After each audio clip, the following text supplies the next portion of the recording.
Bonjour, bonjour, très cher. Moi, Mouna, je vous souhaite la bienvenue dans le Sanctuaire des mots, la valse des mots, votre émission dédiée au slam, plus communément appelée poésie urbaine. Notre premier invité, le talentueux Jabir Malik, déclamera pour nous parlera de son amour des mots et enfin nous présentera son livre de chevet dans la rubrique Mon livre. Sans plus attendre, Jabir Malik dans la valse des mots.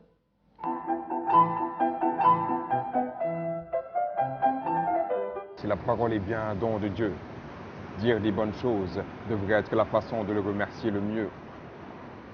Regarde avec des mots pleins d'amour comme tu rends tes proches heureux. Imagine ton père quand il a entendu ton premier papa juste après tes premiers pas. Ta mère quand elle a entendu ton premier je t'aime, très court mais profond comme un poème. Imagine ses parents voyant le fruit de leur union, leur exprimant son amour avec des mots petits comme ça.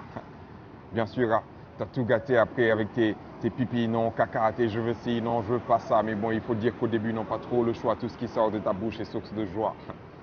Souviens-toi ta première leçon, sans hésiter, sans être dicté. Tu l'as récité, surexcité. Et lorsqu'on te félicitait, toi-même, tu savais que c'était bien mérité.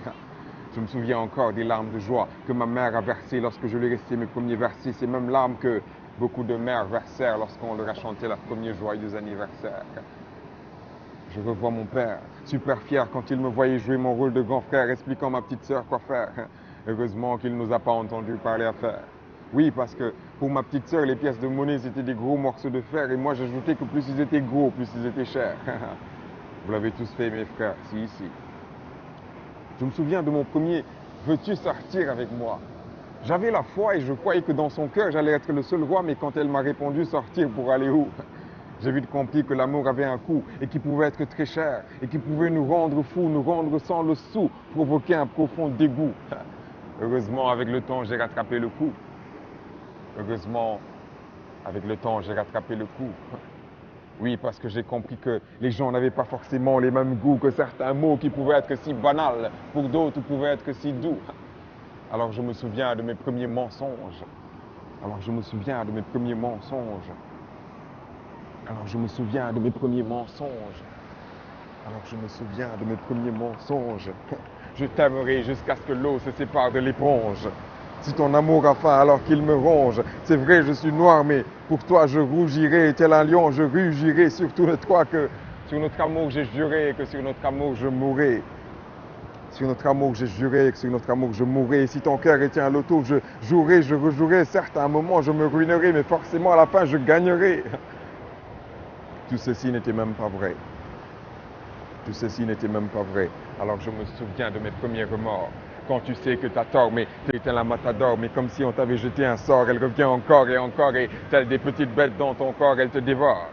Oui, car si les actes tôt ou tard s'évaporent, la parole elle reste, et ceci même après ta mort. Alors je me souviens des fois où j'ai préféré être corrigé plutôt que d'être jugé. Et crois-moi, si c'est les mamans, les jurés, tu auras beau jurer, tu n'auras pas la faveur du jury. Oui, seules les mamans peuvent te frapper sans te toucher. Elles connaissent parfaitement les recoins de ta sensibilité et finissent par expulser cette couche de malhonnêteté qui enveloppe ta propre dignité. Et sans t'inciter à avouer les faits, toi-même tu reconnais ta culpabilité. Et sans t'inciter à avouer les faits, toi-même tu reconnais ta culpabilité. Alors je me souviens des premiers serments que j'ai prêtés, que tout ce que je dirais désormais j'allais le respecter. Le moindre mot, la moindre phrase allait être inspectée. Et qu'au lieu de passer des journées avec des potes à s'insulter, à insulter des mères qui n'ont pour rien au monde mérité, j'allais les complimenter, les féliciter. Et qu'au lieu de dire à mon père que s'il aime entendre, je lui dirais que désormais son fils sait comment s'y prendre.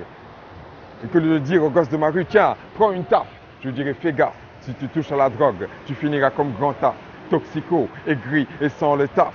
Et qu'au lieu d'appeler mes sœurs par des bitch, miss ou pétasses, je les honorais avec des mademoiselles, des sornessi, des princesses. Et qu'au lieu d'assister à ces réunions où des gens tels des démons mangent d'autres gens rien qu'avec des mots pleins de haine, des mots pleins de jalousie, des mots qui te bouffent ton âme, je chercherais des endroits où des gens donnent à manger à d'autres gens rien qu'avec des mots pleins de tendresse, des mots pleins de sagesse, des mots pleins de salam, des mots pleins de salam. Alors si la parole est bien un don de Dieu, bienvenue dans ce lieu. où on fait de notre mieux en le remerciant avec le slam. En le remerciant avec le slam. En le remerciant avec le slam. Alors si la parole est bien un don de Dieu, bienvenue dans ce lieu où on fait de notre mieux en le remerciant avec le slam. Si la parole est bien un don de Dieu, bienvenue dans ce lieu où on fait de notre mieux en le remerciant avec le slam. Assalamu alaikum. Assalamu alaikum.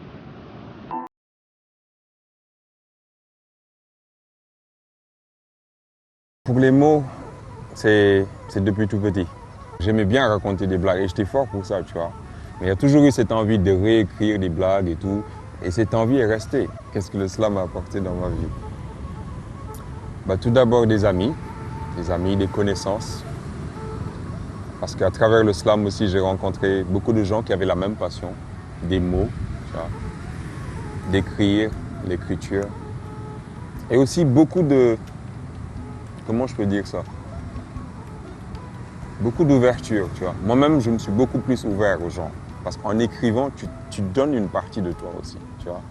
Tu racontes des trucs, des vécus, tu vois. Et ça m'a permis de m'ouvrir aux gens. Et donc, forcément, tu rencontres beaucoup plus de gens, tu vois. Et c'est une bonne chose, c'est une bonne chose. Parce qu'à travers chaque personne, tu découvres une histoire. À travers chaque personne, tu découvres encore une autre facette de ta propre personne. Et ce qui me rend meilleur, alhamdoulilah.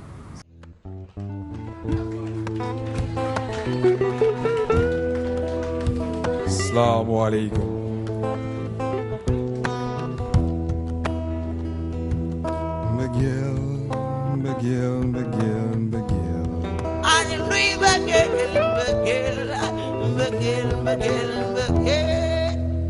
Elle s'appelait Amina, teint noir d'une beauté rare, taille Coca-Cola.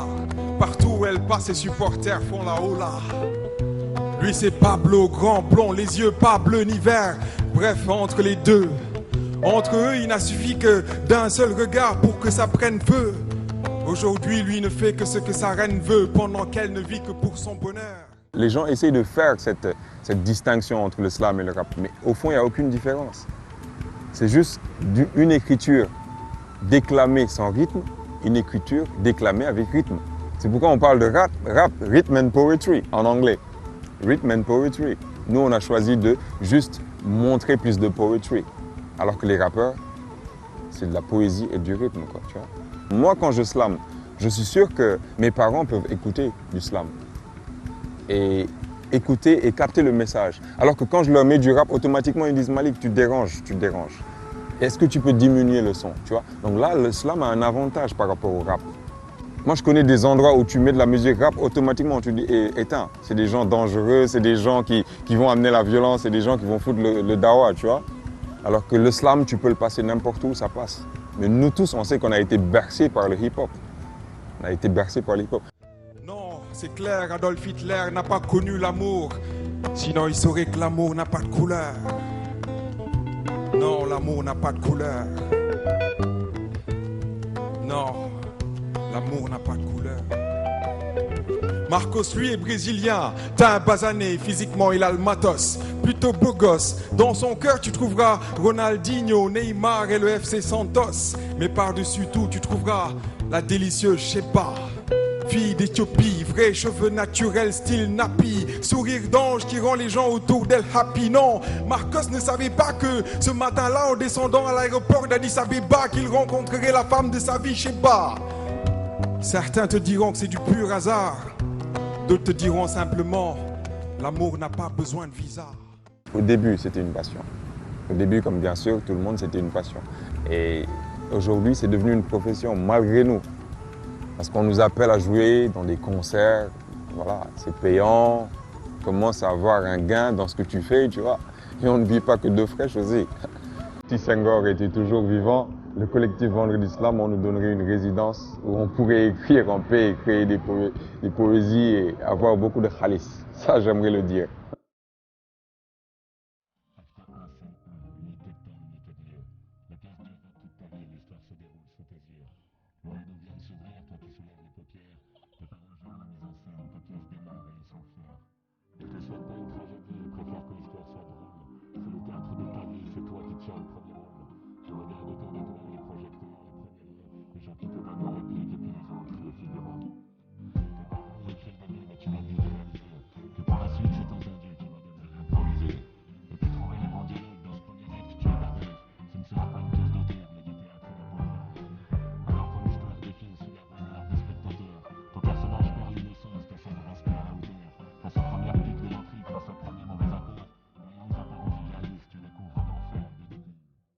Prenons l'exemple de Grand Corps Malade.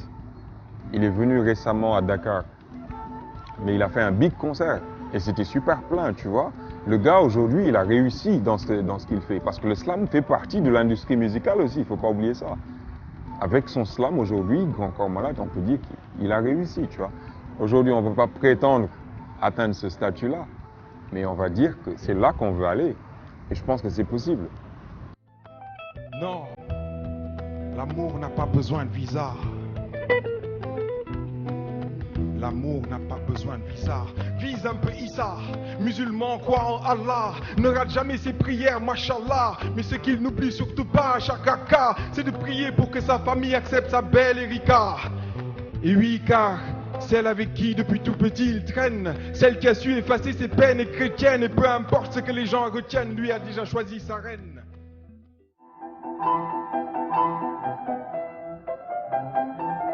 Mon livre de chevet s'intitule Le Petit Prince de Antoine de Saint-Exupéry. La première chose qui m'a marqué, c'est quand le pilote, qui est l'acteur principal, bon, à part le Petit Prince, qui explique que lorsqu'il était petit, il a dessiné, il a montré un dessin à des adultes. Et tout le monde lui a dit, c'est un chapeau. Et lui, il leur a dit, c'est pas un chapeau. Regardez très bien, c'est un boa qui a mangé un éléphant. Donc, lui, il se dit dans sa tête que c'est logique. Lorsque tu vois le dessin, tu vois automatiquement le boa qui avale l'éléphant. Alors que les adultes, tu vois automatiquement un chapeau. Et quand il leur explique pourquoi il a dessiné un boa qui avale un éléphant, ils ont dit, il faut sortir ça de ta tête. Un enfant ne doit pas penser comme ça. Et rien que ça, pour moi, ça symbolise tous les livres, tu vois. Comment les interprétations des adultes. Et lui, il s'est dit, ils ont tué en lui l'artiste. Mais si je devais conseiller aux gens de lire ce livre, ce serait pour une seule phrase. Et cette phrase, c'est « Voici mon secret ». Il est très simple. On ne voit bien que le cœur.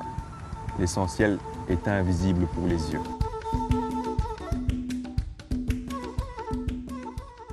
Oui, pendant que des fous religieux ne font que leurrer les gens, l'amour, lui, relie les gens. Donc je suis très content de participer à la valse des mots. En tant que slammer, en tant que poète, ça signifie beaucoup pour moi. Et j'espère que cette émission ira très loin. Très loin. Donc écoutez la valse des mots, regardez la valse des mots. Blessings.